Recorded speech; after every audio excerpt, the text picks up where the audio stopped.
Welcome to The Link. I'm Brandon Johnson with VoigtJohnson Real Estate, where we sit down with local leaders, business leaders, nonprofits, people making an impact in central Minnesota. And today we are joined by Sheri Wegner of UCP of Central Minnesota. Sheri, welcome. Thank you. Welcome. I appreciate you bringing me in today. Yeah, we just met. Yes. Connected through a mutual friend, Becky Kruth, who works at UCP. She does. So I'm familiar to say from a distance what UCP is, but I'm excited to learn what you do and what you're reinventing UCP in the central Minnesota area. Sounds awesome. Well, we're excited to share all that with you as well. Yeah, first let's talk about where you're from. Are you from the St. Cloud area originally? Actually, I'm not. Mine is a little bit different story than central Minnesota. I was born in Germany. Oh, wow. I had military parents. I moved on average every 18 months as a child, so lots of different schools.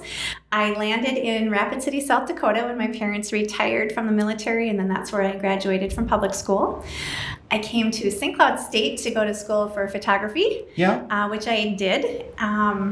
I worked for a photographer in St. Cloud, and then when I graduated in 1992, I went into Painesville where I had previously met my now husband. Sure. Figured out real quick that he was a farmer and we weren't going to move. Yeah. And I opened a photography studio there. Really? And I ran that for 22 years.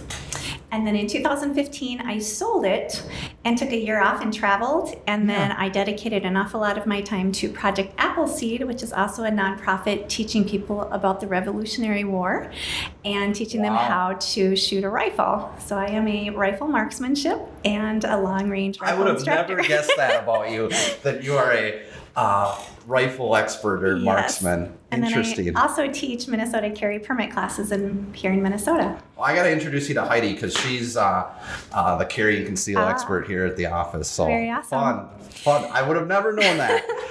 So a year after touring around and doing that, I decided it was time to go back into the workforce. Yep. I had no idea what I wanted to do. So I thought the best place to go was a Chamber of Commerce, and St. Cloud had the best Chamber of Commerce in the state of Minnesota. So that's where I landed.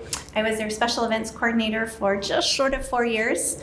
It was an amazing experience. I met amazing people, and the connections I made I imagine is what facilitated my ability to do what we're doing at UCP. Yeah. Just to go back, I'm just curious on, you said you were born in Germany. How old did you move stateside when you were really young, or did you grow up in Europe? Because we were military, we moved about every 18 months. All over the country, all over the world, whereabouts? So the international part ended pretty much with Germany. My brother is 6 years older, so he lived in multiple countries prior to me. Yeah. Germany, we came to the East Coast, went down the East Coast, went to the Midwest, went up, back across, and landed in South Dakota. Yeah. It's a whole different lifestyle growing up in a military family, isn't it? Yes. So I moved to central Minnesota, where people here have gone from kindergarten to being the best person in somebody's wedding to me going, so I knew somebody for 18 months. Yeah. But this is home now, right? Yes. So I have been part of the Painesville community and now into St. Cloud communities. Moved out there in 1992 with my husband and established a family and a home. And how many kids do you have? I have none, but I do have 2 stepdaughters who are now all grown up and have their own children. Okay. So grandparents. Yeah, well, sort of. Yeah, but they come by. How old are those children?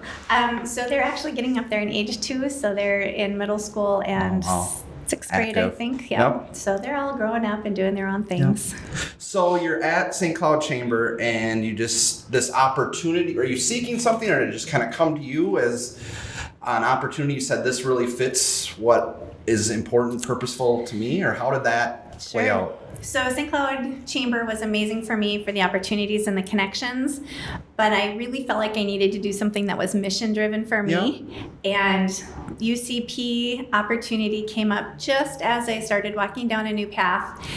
And to be honest, I started in June, and by July, I say I drank the Kool-Aid, and I was 100% in, and I believed heart and soul in what they do. Yep. So tell us what from a very basic level, what is UCP of Central Minnesota? Sure. So UCP of Central Minnesota is an affiliate of the national UCP. We are one of two in the state. There's UCP Minnesota and UCP of Central Minnesota. Sure. Ours is really unique because Jenna Berger was our executive director who came in and really built a different architecture for the nonprofit. And she turned it from more of an events and fundraising event organization into one that actually provides direct services for clients. So she had an amazing vision. Yeah. And then from there, we just kind of continued the vision. So what makes ours really different is, one, we serve all disabilities. We also, not just cerebral palsy. Correct. All disabilities. All disabilities.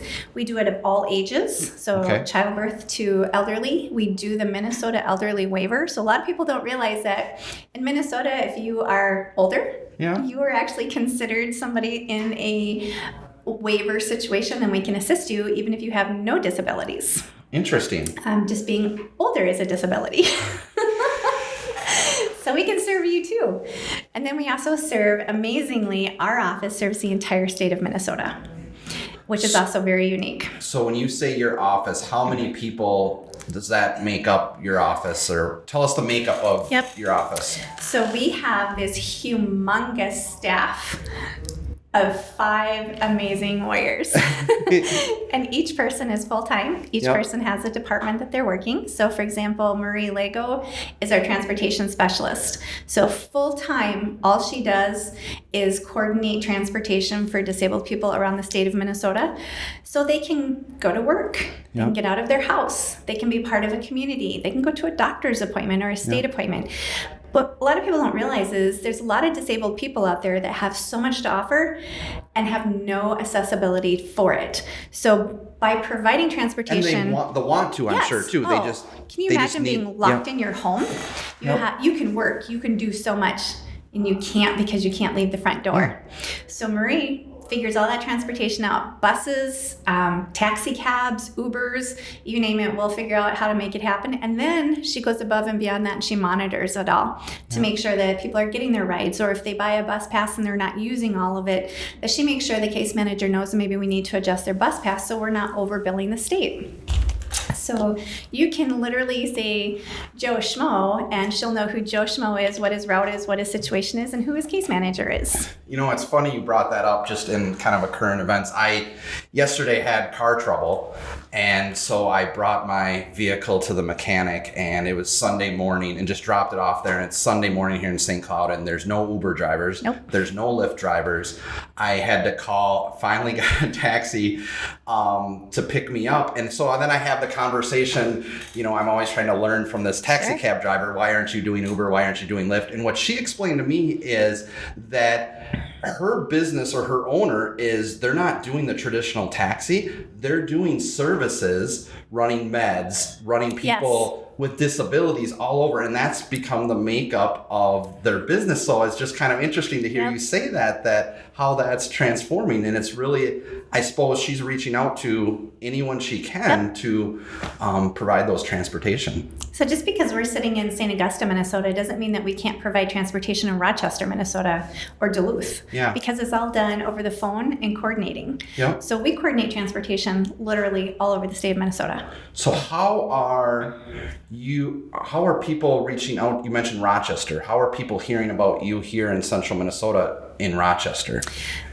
We're getting a bigger footprint, but literally I am going out to visit all the county managers and telling them we're still here and what we're doing. Grassroots. Yep, absolutely. Actually, tomorrow I'm up in Brainerd talking to 14 counties at one time. Yeah.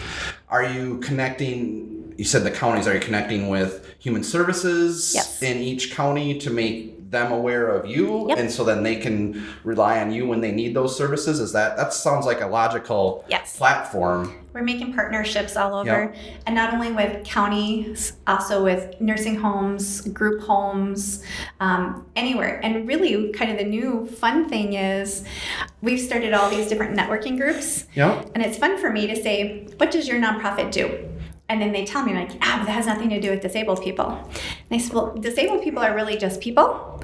And it's our job to figure out how to make them so they can live a life without limits. Yep.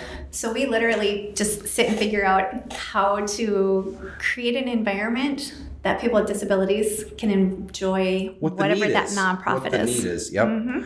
So in addition to transportation, what other services? So this is a big one that most people don't know. I have a Minnesota contractor's license. Why not? And as having that, I am a general contractor. So we hire qualified, trained. Is there anything you don't do? Just are you an airplane pilot too? Or? I don't do that. Okay. Although I do RC planes. Yeah. So we hire subcontractors, and we do home remodels. We will knock out walls and hallways to make them wide enough for wheelchairs. We will remodel a bathroom. Handicap accessibility type projects. Yep. Build a ramp outside their home. We can change their home for accessibility. Yep. We can change it for automation. So if they need their doors to open automatically, we can do that. If we need to have an alarm set, and this is interesting, it can be the same alarm. So we have an alarm that, say an autistic child is walking up to the door. Yeah. You don't want them to go out the door. So we have an alarm system, and for that child, then we would put a tracking watch or an app on somebody's phone that's a caregiver.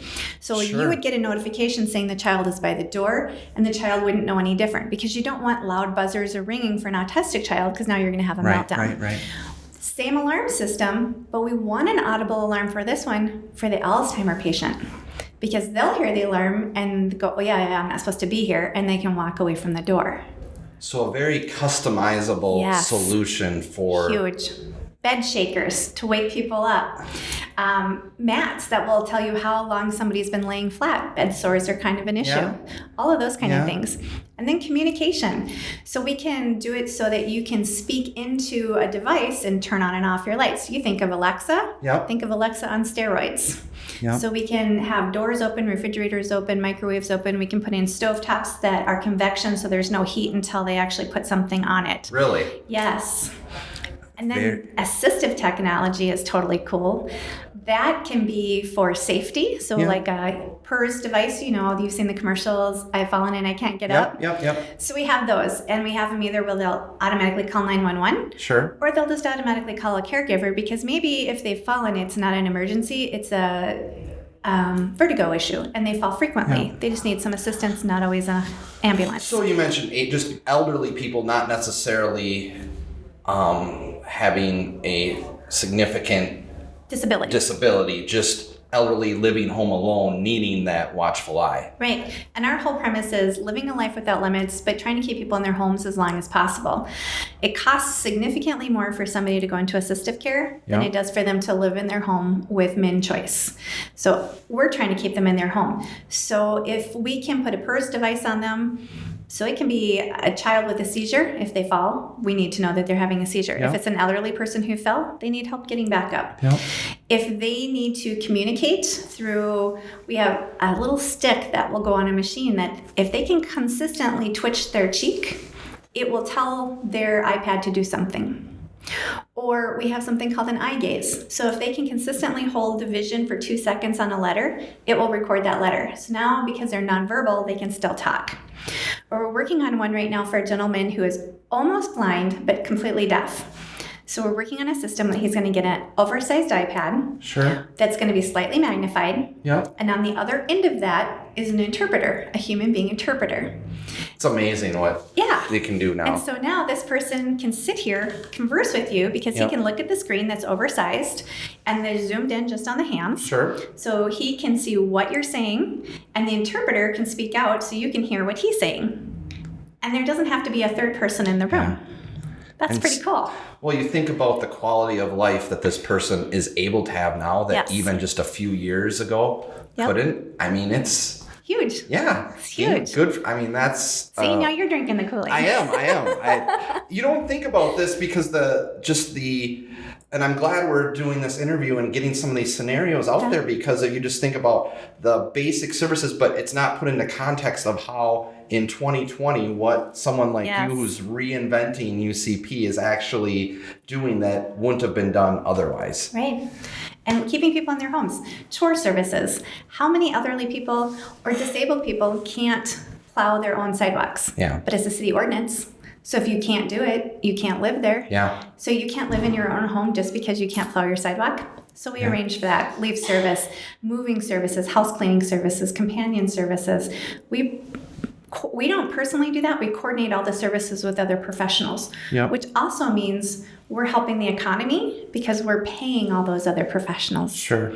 So we're not just a draw, we're actually helping support the local economies of the communities we work for. What is your primary source of funding? Is it state grant? Is it donations? Is it kind of an eclectic mix of all of the above, or where do you get your funding from? Right now, most of ours comes from the Minnesota Waiver Program. Okay. It's our goal in 2020 to get that mix a little stronger, getting back to some grants. Is that a state-funded program? The waiver, yes. Okay. Yep. So we want to get back into grants. Yep. We definitely, desperately need donations of private people. Yep. Donations are huge. Our grants are government regulated, so it will only say how much we can charge. Sure. Regardless of what our rent is, what our payroll is. Yeah. We've cut our entire office expense by 50%. Wow. So if you think about the amount of money that's coming in and the fact that it's truly not going out in big elaborate salaries and benefit packages, it's really going to the clients. And in order to make that work, we do need these other sources. Well, we were talking a little off air that you're just started in the last 12 months, right? Yes. And so you're kind of reinventing and starting as if you're in some regards brand new, which I think is always good to avoid, getting into the same complacency, but you're really saying what works now and how do we make it happen in a 2020 world, right? Absolutely. Again, Jenna created this amazing structure. We're just coming in a couple of years later, things have gone through, and just kind of reinventing, relooking at how it all worked because it was a great system. So we're just improving the system, putting a little bit more into the policies and procedures so it goes smoothly because, of course, every county works a little bit differently. They're all government agencies.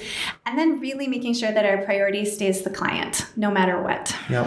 How are you typically, how are the clients reaching out to you? Is it referrals from different counties?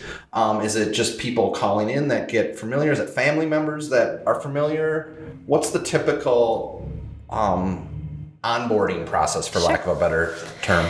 So right now, I'd say 90% is coming from case managers. So they have a client who has a need, and then they reach out to UCP, and they know about us because we're going out to the counties and reintroducing ourselves. We do get people who call us directly and say, this is my situation, and either we can help them get on the waiver system, or we have now expanded to be able to do private insurance. So if somebody has an insurance policy and we're not currently serving it, that's not a problem. They just give me the information. I will go to the work to become a provider, and then we'll bill their insurance. And in some cases, people just do private pay because maybe they make too much money to get on a waiver, but we have the resources that they don't, and we have relationships with vendors that are less expensive. Yep. And so you can provide that guidance and experience. Absolutely. Because I imagine there's got to be a trust level too, that especially in elderly, and we see it there's a vulnerability of being victim to prey and from a financial aspect. So the trust factor of an organization like yours, yes, it is huge. And we're super transparent because everything that we do, all of our financials are in GuideStar. Sure. So it's public knowledge. You know exactly what I make. It's out there. All of our financials are there so everybody can see what we're doing. And the other cool thing is, speaking of people, a lot of them either outgrow their equipment, wheelchairs, walkers, as they're getting older. Sure. Or unfortunately, this population tends to pass away a little younger than other people. Yeah. So we inherit a lot of equipment, and what we do is make sure it works properly. Yeah. And then we offer it right back into the community for free. Wow. No paperwork required. You just need to come in and make sure it's the right fit for you, and it's yours. Yep. So, switching gears a little bit, do you guys have any fundraising events yearly, or do you do anything to gain awareness, or is that kind of just in the works trying to come up with those sorts of things going forward? Sure. So for the last many years, we've done a Halloween event just for disabled families, and Super Strikers, which is bowling events. Yeah. This last year, we had to let both of them go just because we were doing this big restructure, remodel, and really getting our focus back on clients. We want to bring it back. We need some parents to help us out because nobody on my staff has gone through the events to know exactly how they run or how to do them better. So we're looking for some parents to help us. Our fundraisers were Stuck in Motion, which was a stationary bike event, and a golf event. And again, both of those had to go sideline this last year because truly we were just rebuilding the organization. Gratefully, hugely, amazingly, Becky's husband, Tim, has offered to put on 3 fundraisers for UCP. Wow. I know, right? How much more can they do? I know.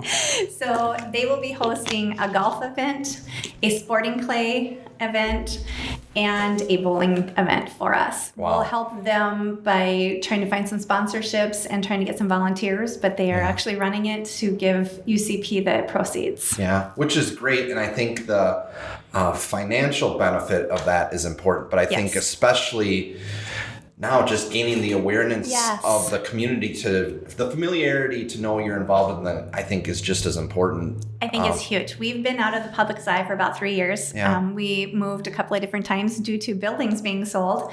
So we've really been kind of out of the public eye. We need to get back in. We need public awareness. We need to let people know that we're still here. We're still offering services. Yeah. And then we need to be adopted. Yes. So there's all these companies who have matching payroll deals. We would love to be part of that. Or once a year, they'll do their own internal fundraiser and give it to a nonprofit. Adopt us. We would love the donations. Yeah. Anna Marie's Alliance is an amazing. United Way, they're phenomenal. We want to be right in there with them. So we need to let people know we're still here. Absolutely. And I think you got the right approach. And I'm sure with your connections from the St. Cloud Chamber is a huge advantage to use those as stepping stones too. But just getting that awareness up. This community is great for supporting causes. I think it's just the awareness. Right. We've just been out of the light for a couple of years. Yeah. And so now we're just trying to shine a light back on us. Yeah. So how does anyone, whether corporate sponsorship, someone wanting to participate, or people that may need services, what's the best way to get in touch with you? So the fastest way is literally just call us. Yep. And it's 253-0765. 320-253-0765. Yep. We do have a website. Please bear with us. It's under construction right now. We have about 4 live pages right now. We'll be updating those here shortly. It all just takes time and money to get all that to happen. Anybody can call us. We are happy to come talk to any group, not just about our services, but we can talk about accessibility. Yeah. I mean, it's amazing when you go downtown and look and go, oh, there's all these handicap parking spots. We're fine. We're not really fine because maybe people can't actually get out because everybody parks on those little blue, yellow lines, not realizing that's the ramp for the van. Yeah. Or you can park there, but try getting in the building. People don't look at the full accessibility, and part of my job was I also had to become a Minnesota accessibility specialist. And so now I can't walk into a space without looking, well, is it 3 feet between the wall and the chair? We dealt with that when we remodeled this, so yes. You get that. Yep. So now I can't not look at it. So we can totally talk about accessibility in the community or accessibility in your building. What can you do? Yep. Who in your office can we support? Because you'd be amazed. You're thinking everybody in your office is completely healthy and walking just fine. I bet 1 in 5 have a family member who could use our service. Sure. And it's, you know, if they're on a waiver, it's free to them. Yeah. Cool. Yeah. Interesting stuff. Anything else you want to plug? Or I think, again, just getting to meet you and know you, you are definitely the right person for the job. Well, and I look forward to hearing more and seeing big things, and anything we can do to help, please let us know. Honestly, if everybody would just tell 2 people about UCP, just that we exist, that would triple how many people know about us in a short period of time. And it's for anybody with disabilities. Or elderly. Yep. Any disability, any age, anywhere in the state of Minnesota. Yeah. Cool. Yeah. Well, Sheri, thank you for coming in so much. It's been great getting to know you, and we'll talk soon.